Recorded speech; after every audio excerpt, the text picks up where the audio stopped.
Nombreux sont ceux qui ignorent encore l'existence de cet outil juridique de droit international qu'est un CNT qui permet à un peuple opprimé de s'émanciper du joug de son oppresseur. Claire et Claire, infirmière de son état, en est un édifiant exemple. Ah, hier c'était le 15, jour fatidique pour les soignants. Ça parle à quelqu'un? Pensant vivre librement dans son pays, la France, elle s'est rendue compte il y a quelques semaines qu'il n'en était rien, que sous couvert de liberté, elle était en fait placée, comme tous les citoyens et citoyennes français, sous la curatelle de la République française. Cette institution qu'est la République française est illégitime depuis 2007, année où ses représentants ont trahi le peuple français, nous imposant l'incurable traité de Lisbonne, contre la volonté du peuple français souverain, exprimé pourtant par référendum en 2005 avec un massif 54,5% de non.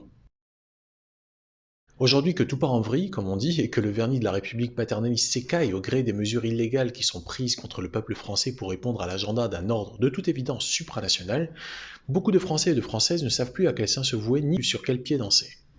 Ai-je encore le droit de travailler si je ne souhaite pas me faire injecter? Suis-je obligé de me soumettre aux mesures dites sanitaires si je souhaite faire des choix différents pour ma santé? Qu'en est-il de mes enfants? Ai-je encore une quelconque autorité parentale sur eux? Ou est-ce qu'on risque de me les enlever si je ne me soumets pas aux injonctions de la République?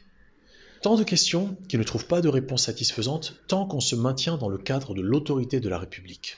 Mais dès lors qu'on accepte, qu'on prend le risque de faire exploser le carcan dit républicain, tout redevient possible et on peut à nouveau se projeter vers des horizons plus radieux. Et bien c'est exactement ce à quoi je nous invite ce soir en compagnie de Claire et Claire, citoyenne, maman, infirmière, pour comprendre comment aujourd'hui en 2021, on peut utiliser le CNT comme un outil juridique d'émancipation du joug de l'oppresseur républicain.